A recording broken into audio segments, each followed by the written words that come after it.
To this, all right? So we are waiting, and that will take a second. There we are. Hello, welcome in on Facebook. I clicked the wrong button, but we are live. I'm Jim Dietlow, host of Jed in the Region, and I like to do some stuff at noontime also. And this time we're going to talk to Scott Sachs of Guard Street. And Scott, how you doing today? Doing just fine, thank you, Jim. How are you? Where are you coming in from, my friend? I'm in the Chicago suburbs today, so beautiful day here in Chicagoland. Yeah, so it's 90 degrees there and it's 90 degrees here. Tell us what Guard Street does. So we are a cybersecurity company. I suppose the simplest way to put it is it's our business to protect your business. So we do things to protect our clients, both proactively and reactively, sadly. We'd love to be more proactive with people, but there are those who unfortunately have suffered some sort of breach or some sort of incident. We can help with that too.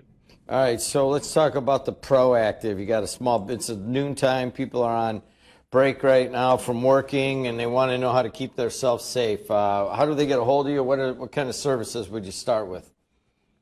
So, our services run the gamut, kind of from the simple of awareness and training to email protection, password management, vulnerability scans, all the way to incident response and building cybersecurity policies for companies. I think the biggest thing today is really looking at the remote workforce that's out there today, growing significantly since COVID. How do we really protect all those new workers that are out there in the field? Yeah, let's talk a little bit about that. I mean, even right here, we have a number of we're at the Purdue Commercialization Center. They're the university basically working remotely. Here, our own company working remotely. I go up and down the street, talk to my buddies' companies. Where is everybody? Oh, everybody's working, but they're working remotely. What kind of vulnerabilities do we have doing it that way? It runs the gamut from kids who are trying to, hack into a system just for fun to, nation states that are doing this to steal intellectual property and kind of everywhere in between. As a former chief information officer myself, I mean, the idea of what we're trying to do from a security perspective is protect the landscape, protect the environment as much as we possibly can. And within an office environment, within my corporate environment, it was easier to do.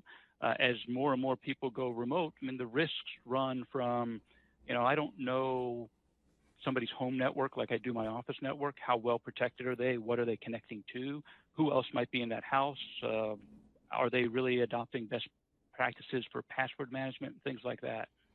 Let's start right there with the network that you use. Obviously, if you're going to work remotely, you have to have internet.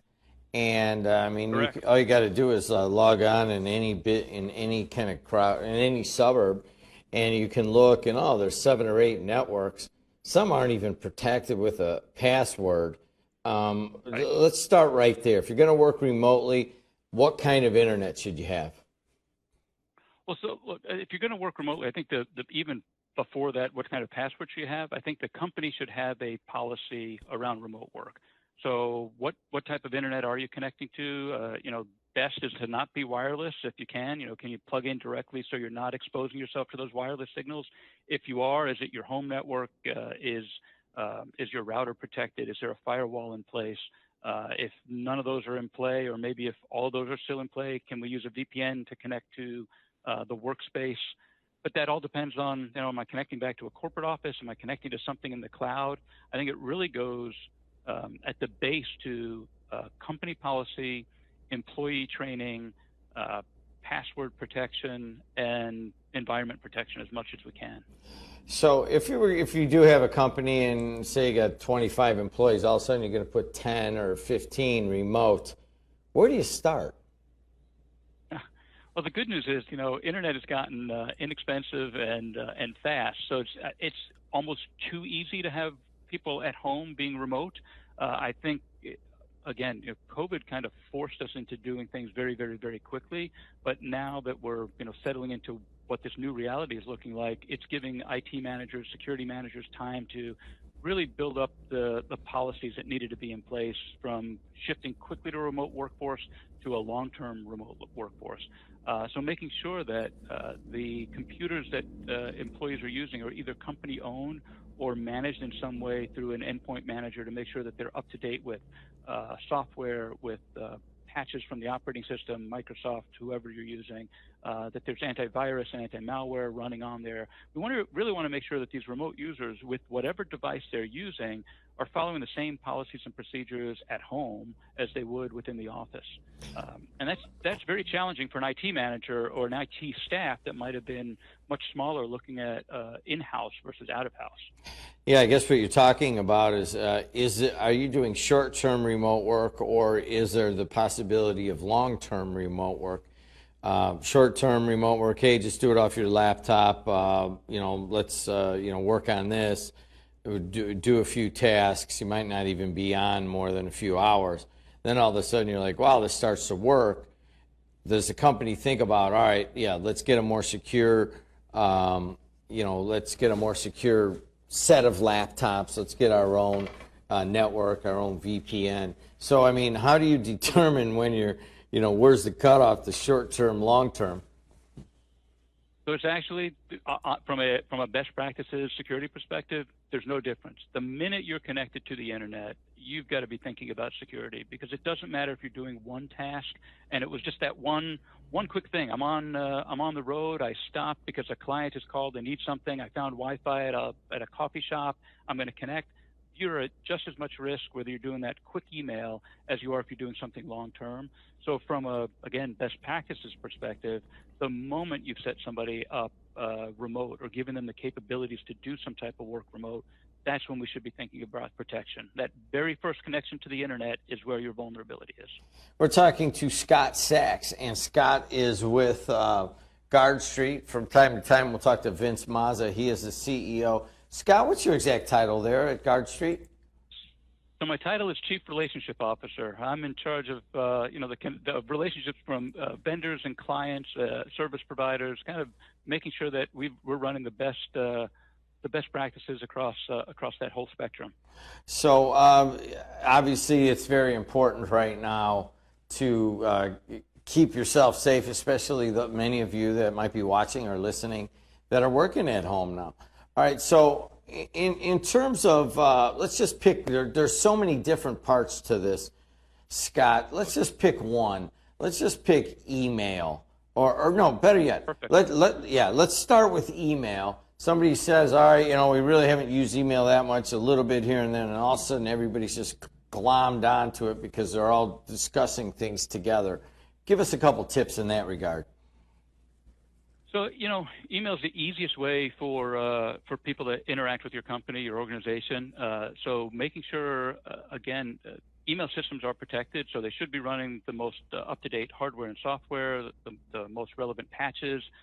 We like to add on some layers of security with anti-phishing tools. But the biggest challenge with email is the people that are communicating. So when I get a message from you, how do I know that's really you? And should I be responding to that message in a way that may be detrimental to the company? Should I be forwarding that around? Should I be taking action on it? So having some sort of training for employees to recognize when they're getting emails that are looking for information that maybe we shouldn't be responding to, or they're coming from places that aren't who they say they are. Training employees, to me, is always number one, and backing that up with the technology to protect those employees. So they're not just trying to make all those decisions on their own. They've got some technology to utilize to know that, hey, this is the first time I've seen an email from this person, or this address isn't what you think it is.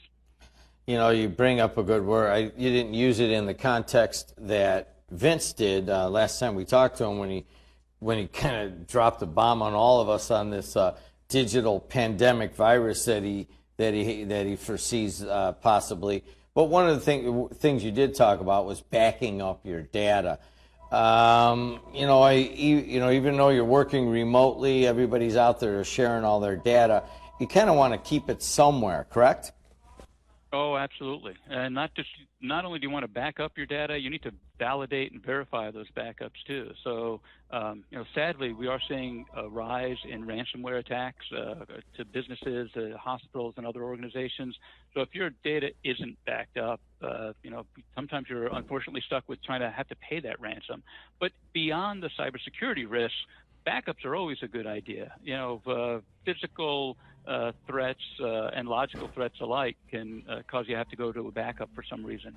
So having a solid backup plan on-site and off-site, and being able to validate those backups to ensure that they are reliable, they are accessible, and that you can recover from them is critical to any IT operation, any business operation.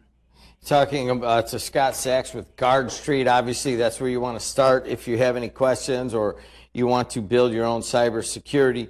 Well, let's end with this, Scott. Just in general, like, you know, a lot of folks that may have worked in an office or they may have worked in a light manufacturer, all of a sudden they are working at home. Just give us a general idea when you do the training, when you do the talks, what kind of attitude toward cybersecurity you would like your remote workforce to have? I think it needs to be kind of core into who they are and how they operate. Just as much as when you get into the car, you click on your seatbelt, you know, you check your mirrors type of thing. When you're logging on, you're making sure that, you know, you are connecting to your company VPN, you are using a password that's a strong password that gets changed periodically, that you're not connecting to a wireless network that's unprotected. You're doing all the safety checks that you would, just as you would do anything else in your everyday life. Protect yourself every step of the way. You know, as an IT manager, it's incumbent on you to make sure your employees are trained and kind of audited in that. And as an individual working remotely, I think it's incumbent on all of us to make sure that we're checking each of those steps along the way to make sure that we're protecting ourselves as best as we can. And if we're in doubt, call your IT support. You know, if you're not sure about the network, if you're getting a message up on your screen that you're not sure of, if you see an email that just seems suspicious, don't click on that link. Don't give out your personal information. Don't give up something that might compromise you or your business. It's an attitude, and it's a change. The world's changing. And Guard Street, we appreciate you guys coming on with these tips. Today, the tips, of course, are, you know, how to approach working remotely, both from an employee standpoint and an employer. And as always, we appreciate you guys. Scott, talk to you soon. Thanks, Jim. Have a great day. All right, there it is. I'm going to get off that. I'm going to end here, and we will end that. So remote workforce, baby, that's the future. And you got to take the tips that he's talking about. And it's not as quick as just turning it on, go home and work. You got to go through a few steps, including set up some sort of a company policy on the whole thing. So that'll do it. Thanks a lot.